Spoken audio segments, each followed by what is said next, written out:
I'm not teaching maybe the way you were taught, but because I'll give you more than what you expect when we talk about baptism. So let's read before I start making comment.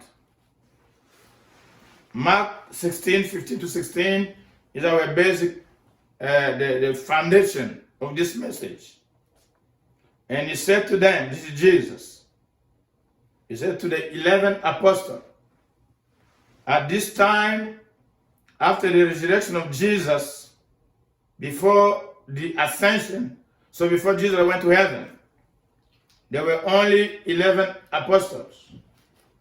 And they will add up one apostle before the coming of the Holy Spirit. So there is a chronology of the events. So now, when Jesus talking here, he's talking after the resurrection. The same message is in Luke 24. The same message I gave you. You got the scripture down through, unless you were not yet last week. The same message is in Matthew chapter 28. I don't want to just get people to go baptize them. I want them to know what they're getting into. Because they will be the disciple that will win at the disciple. They have to know, they have to be equipped, and they have to share with others. Donc, nous enseignons, nous ne prenons pas juste les candidats, on les baptise. On les enseigne, on les équipe, parce qu'ils doivent devenir les disciples qui doivent gagner d'autres disciples. Ils doivent savoir, doivent connaître, et ils doivent être en mesure de défendre leur foi et d'expliquer. C'est pourquoi nous prenons le temps pour enseigner et donner un peu plus de détails. Ici, Jésus parle après la résurrection. Dieu lui a déjà donné la clé. Dans Matthieu 28, 18 à 20. Il avait commencé par déclarer ce que Marc n'a pas déclaré. Tout pouvoir m'a été donné dans le ciel et sur la terre.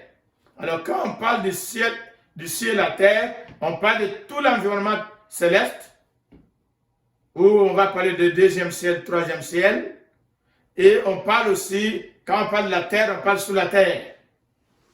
On parle des eaux, on parle des mers.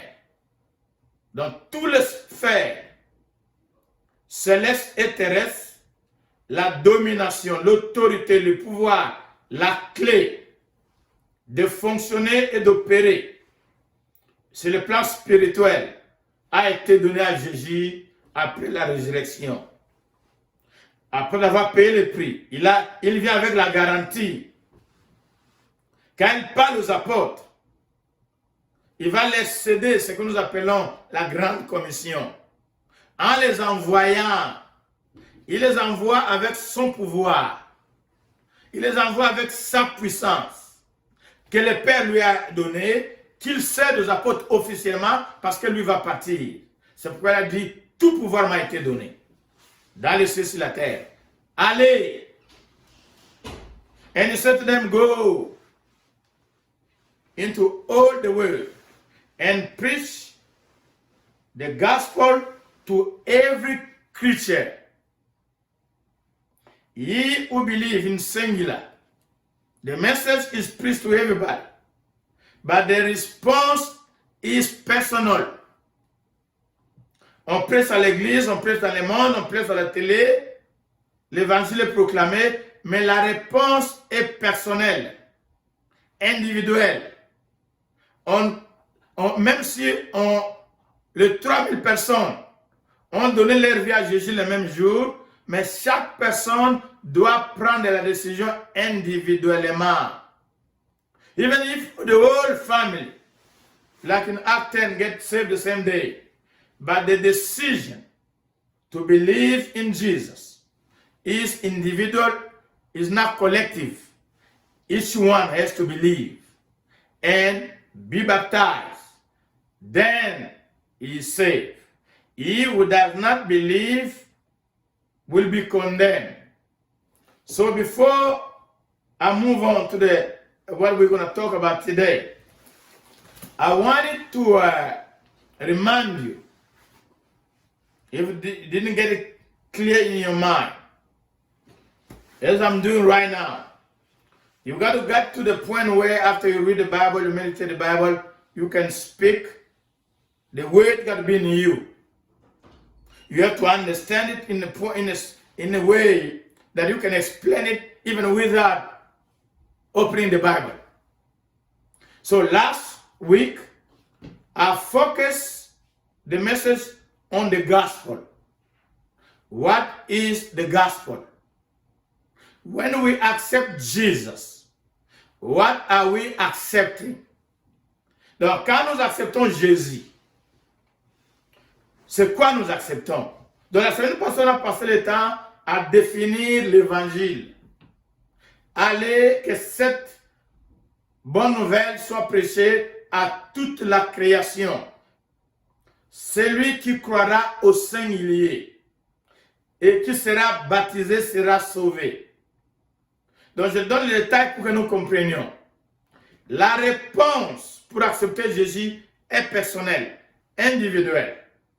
Même si c'est toute la famille qui croit, même si c'est 3000 personnes qui croient, mais la décision est individuelle. Chaque personne doit individuellement prendre la décision de croire, d'accepter et d'être baptisé. Donc, la semaine passée, j'ai parlé de l'évangile, c'est quoi? So I was talking about the gospel. What is the gospel? When we accept Jesus, when we invite him to come in our life, when we believe in Jesus, that's the condition before we get baptized. Those who believe and are baptized. That's why I'm spending a lot of time in the first part to believe. You can't just get baptized. You can't just get people to get them baptized. They first have to hear the gospel, then they have to believe and accept it, and then they get baptized. So, last week I talked about what are we believing? The gospel. What is the gospel? The gospel is a message that you believe that leads you to salvation, to eternal life. What is that message? Because it said good news. What is it? This is what we talked about last week. If we didn't get it, I'll make it very simple. Acts chapter 2, verse 36 to 41. Verse 36 says this. This Jesus that you rejected, you crucified, God has established him to be Lord and Christ. Two words. Lord and Christ. Lord and Savior. Some version. Donc l'évangile, c'est le message selon lequel Dieu a sélectionné, choisi Jésus. En français, nous disons Seigneur et Christ.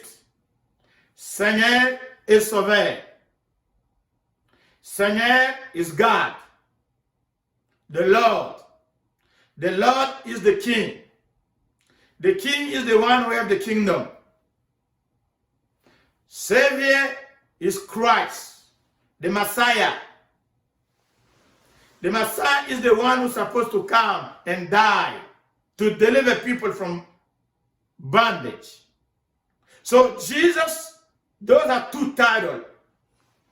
God, Lord, and we became a man to die, Savior, Christ. The word Christ is a Greek word that means the anointed one. Le Messie, Christ. So when we talk about the gospel, we're talking about Jesus being the Lord and the Christ. Donc l'évangile, la bonne nouvelle, c'est Jésus. Seigneur roi qui a un royaume et en même temps Christ, sauveur, l'homme qui va mourir à la croix. Pierre a prêché ce message dans Acte 2, 36 à 41.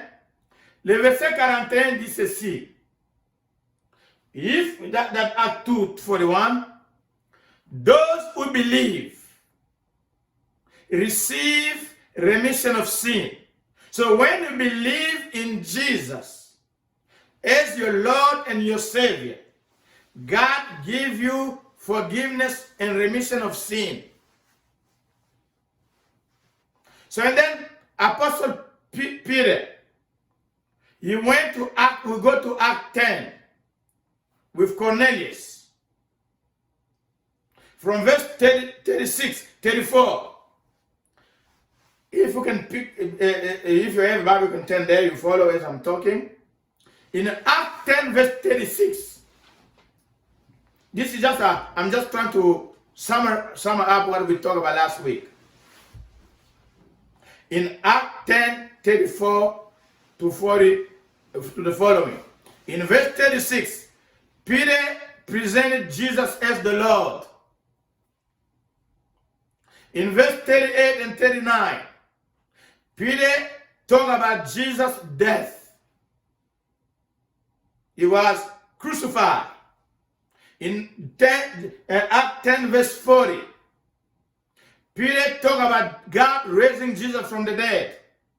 Verse 43, to him all the prophets witness that through his name, whoever believes in him will receive remission of sin. Look at Acts chapter 2, verse 41. This is the same Peter, the same message. Different audience. The Jews. The first message of the gospel that led 3,000 people to Jesus. This is the one he preached. Verse 41. Excuse me. Verse 41, Acts chapter 2. I was somewhere else. Act 2, 41. Then those who gladly receive his word were baptized. Baptized, and that day about 3,000 souls were added to them. Verse 36. Therefore, let all the house of Israel know assuredly that God has made Jesus, whom you crucified, Lord and Christ. In Act 10, 36, 38, 39, 40, he talked about Jesus being Lord, being Christ, being crucified at the cross, and being raised from the dead. So the gospel according to Peter is Jesus, Lord and Christ. That when you believe in Jesus, then you get baptized. In Act 10 verse 43 said, those who believe, God forgive the sin and He give them the remission of sin. That means He wipe the sin away. As He's talking, the following verse, how did these people receive Jesus? By hearing the message about Jesus as Lord and Savior. Just hearing, the heart were open. And then God gave the Holy Spirit. 1 Corinthians chapter 15. That's what we talked about last time. About the message, the definition of the gospel, good news. I'm just recapping before we continue. This is very important. You don't just get baptized. It is those who believe in this message that those are the ones who get baptized. That's why today Please follow carefully because I will explain a few things. But before we get there, look at the definition of the gospel according to Paul. Peter preached the Jews, he preached Cornelius, and then Apostle Paul preached the pagan. Look what he said. How he defined the gospel, the good news. We call it the good news of salvation. Comment Pierre, apôtre Pierre, a défini l'évangile du salut. 1 Corinthiens 15, verset 1, 2, 3, vous allez jusqu'à 7. Mais je vais lire 1 à 4 ou à 4. Moreover, brethren, I declare to you the gospel which I preached to you. He called it the gospel. Not every sentence in the Bible is the gospel. The message that leads to salvation is called the gospel. The gospel which I preached to you, which also you receive, and which you stand, by which also you are saved, if you hold fast that word which I preached to you, unless you believe in vain. So if we believe something else, it's in vain. That's why sometimes I say, sometimes we don't make sure that the Jesus you're believing in is the Jesus who saves, who takes you to heaven. You may be believing Jesus, that a different Jesus. That's why Paul called it a different gospel. Verse 3. For I delivered to you first of all what I received, though you also received. This is the message the same God gave to the apostle, the 12, and the same message he gave to Paul. The 12 apostles to the Jews and Paul to the pagan. The same message. The same message. Every church supposed to preach the same message. There is only one gospel that leads to salvation. We may have a lot of churches, but we have to make sure that in those churches we're teaching and preaching for salvation the very same message. Here he said, verse 3, for I delivered to you, first of all, which I also received, that Christ died for our sin. So he's talking about Jesus, he called Jesus Christ. Number 2, he said that Jesus was dead. He died for our sin, according to the scripture. Number 3, he was buried. That's verse 4, that he was buried.